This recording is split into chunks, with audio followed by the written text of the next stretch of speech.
Hey everyone, it's getting toward the end of January. I haven't made a video in a while, but it's getting to that time of year in Ohio where it's time to start thinking about my garden for the year. Getting ready to order seeds and start getting ready to start some seedlings inside. The problem is, I think I've mentioned it in previous videos. Up until December, I was a law student. Then I graduated, and I'm now studying to take the bar exam in Ohio at the end of February. So I haven't had a ton of time to focus on my garden. Kind of a bigger deal getting past this bar exam beforehand. But got a little time now. Going to make this video in hopes of getting some input. So first of all, I made some diagrams. Hopefully you can see these in the video. This is my garden as it was in 2011. Let's see. There we go. So, excuse the shakiness. I don't have a tripod or anything. This is just my cell phone camera. Up here we got blueberries and raspberries over here in the back end. I can't change those. Those are obviously permanent, or at least semi-permanent. But here we got my sweet peppers, lettuce, beans, pumpkins, zucchini, tomatoes, corn. Up in front of the tomatoes, I had a couple of basil plants. After this most recent year, I am getting out of the pumpkin and corn business. We don't eat enough sweet corn to make it worth it, even if I froze it all. Last year the squirrels ate pretty much all of my sweet corn, only got a little bit. I mean, it's one of those things. It's just like the pumpkins. It's one of those things where I feel like my time and effort be better spent elsewhere and just buy a pumpkin come Halloween and buy some corn whenever we feel like eating it when it's fresh. I'll let the other people who farm do corn, and I'll leave the gardening type stuff to myself. Oh, you know what? I forgot to mark it down, but in between the corn and tomatoes was a row of cucumbers. So this year, I'm still working on the diagram. This might change. I'm thinking of going, my garden really runs, it's really more like this when I look at it from the front, but I'm doing this because it's a widescreen camera. So blueberries and raspberries are the same. Still going to grow lettuce, beans, tomatoes, zucchini, sweet peppers, and I'm probably going to add basil and then cucumbers as well. So I'm thinking lettuce in the back because it's cooler back there. There's trees back behind these raspberries, so it's a shadier area. I'm thinking the lettuce will do better there than up here in the heat. I don't think it will bolt as fast. And if I have that much, I'm not going to be picking it super frequently anyway. I mean, in this much space, I would say this is probably somewhere between 20 and 25 feet wide and somewhere between 25 and 30 feet long. So, I mean, in this space here, 2 rows, I could probably get somewhere in the vicinity of 50 lettuce plants, and I'm feeding 3 or 4 people. I mean, I don't have to pick it that often, so I don't need it to grow super fast. I'd be much happier if it didn't bolt as fast. And then just in the effort to crop rotation, so, you know, don't use up the soil in a way that is inefficient.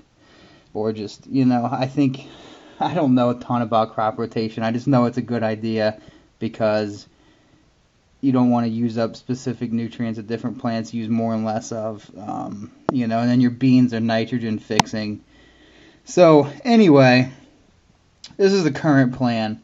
I'll grow some cucumbers here because the thing I made is comes up a little bit short. Then sweet peppers, zucchini, maybe a whole row of basil, maybe a whole row of zucchini is already a ton of zucchini. I mean, this would probably be 6 or 7 plants, and that is going to produce like close to 50 zucchini if everything goes well. That is a lot of zucchini for 3 or 4 people over the course of a summer. A whole row of basil, I'm planning on growing. The only thing that I'm absolutely set on is San Marzano tomatoes. I'm almost going to entirely grow paste tomatoes. I'm going to grow cherry tomatoes on our deck in the back, and then just a couple of slicers, maybe as many as 5 slicers in the tomatoes. And I'm thinking almost all the rest will be paste tomatoes. I definitely want to grow San Marzano. I'm open to other suggestions. I grew Burpee's Big Mama hybrid last year, I think, which is sort of a bigger Roma paste tomato.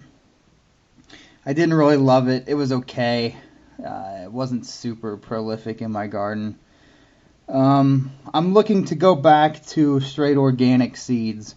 So I'm looking for input there on where to buy from. I used to buy totally organic seeds from Seeds of Change, but since they moved from Arizona, I think, or Arizona or New Mexico to California, I think, they don't put out as many seeds as they used to. So I'm having a hard time trying to decide where to go to for my seeds now. I tend to like loose leaf lettuce. Last year we grew Burpee Tender Pod and Blue Lake 47, I believe, beans. They were both really good. Any beans like that, we're not going to grow anything purple or anything, just because for some reason my family has a weirdness about eating stuff that doesn't look normal. You know, a purple bean is foreign to them, or a yellow tomato. So I don't even try anymore. I've tried to grow a more rare, odd-looking stuff in the past, and it just hasn't paid off. They don't eat it. I'm going to grow all sweet peppers.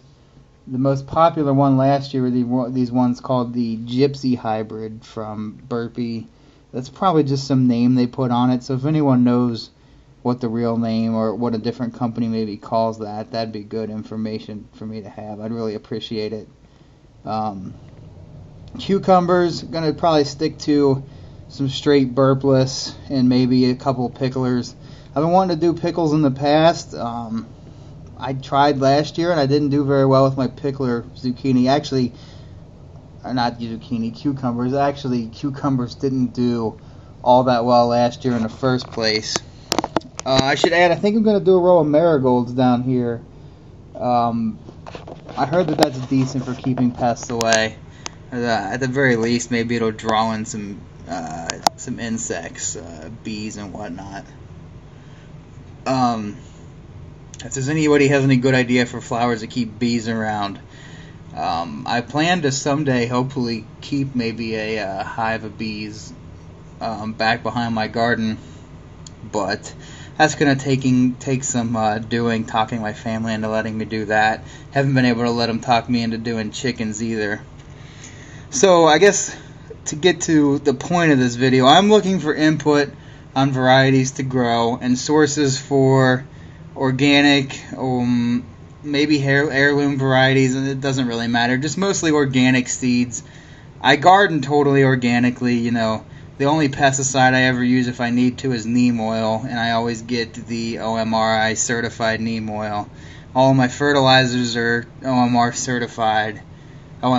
certified, mostly chicken manure and some stuff that I pick up at the local organic gardening store. See here, I got a stack of magazines that have been coming in the mail. Maybe if anybody knows any about these companies, Natural Gardening Company. I know about Burpee. I know they have some organic stuff, so if anyone has any experience with their organic seeds, I'd like to hear about that. I'm planning on growing a lot of flowers this year. I don't really know where from. I'm always open to unique flowers. I like growing weird flowers. I don't really care much for the normal stuff. Although one normal thing that surprised me and how great it was snapdragons. I still had snapdragons at Christmas in Ohio, and it blew my mind. To get the Territorial Seed Company, Gurney's, Jung Seeds and Plants. You know, I'm open to anything. Variety ideas, company ideas, stuff that's worked for you in the past. I'm in Zone 6. I believe, one of those on the edge. I'm in Cincinnati, so if you have a map and want to look at that of the zones, feel free. That's one of the reasons I wanted to grow San Marzano, because we're very close in the, I don't know if it's latitude or longitude, I can't remember, but very close to the same line as the San Marzano region in Italy, a little bit south. I know we don't have the same volcanic rock soil that they're supposed to have, but my land was covered in a glacier at some point, so maybe it'll have some kind of similar effect. Beyond that, I am planning on putting together at some point a tutorial for an auto watering seed starting system. It's not going to be complicated. It'll be very simple to put together, and I think it's going to work very well. It's basically an adapted version of the auto watering seed starting system that Burpee sells for like $25 a thing. It worked well, but it's really, you almost have to buy a new one every year, and I don't want to pay. I probably need 12 of them if I wanted to do it, and I don't want to pay for that every year. That's that's $300 just in seed starting equipment. It's silly. I'm trying to. I don't make any money. I've considered selling some stuff at the farmer's market, but for now, all I do is give stuff away and eat it, and I'd like it to at least break even, in my head, in terms of we got the same value out of the stuff that we grew that we would have bought at the grocery store, or my friends got the same value. So I don't want to spend that kind of money to make my garden work. So I'm working on that. If I get it all together, it's a very simple idea. There's no mechanization to it. It's all through like a wicking system. I think it will work very well. I'm going to try to build it this year and put it together. I'm going to try and put together a whole indoor seed starting system. I already have my bootleg hillbilly greenhouse. You can check my videos for that. It's quite ugly. I hope to one day build a better one. But I need a better system for my indoor growing, indoor seed starting. I don't really grow any plants indoors, but other than my grandma keeps a lot of house plants, and my cats try to eat them all. So, anyway, thanks for watching. This is an extremely long video already. Probably didn't need to be in HD. Giant waste of time. So, again, here's the wrap up. Seed company ideas, seed brand, seed variety ideas, ideas on a new layout for my garden, and I hope to put together a tutorial on this new seed starting system, and I hope it works well, and then everyone will be able to use it, and then it'll make seed starting much less of a hassle, I hope. So anyway, thanks for watching. Could be a while before I put out another video. But when I do, when I get past this bar exam, I'm going to try and put out more and more videos and hope that they're helpful for people out there. Thanks, everyone. Bye.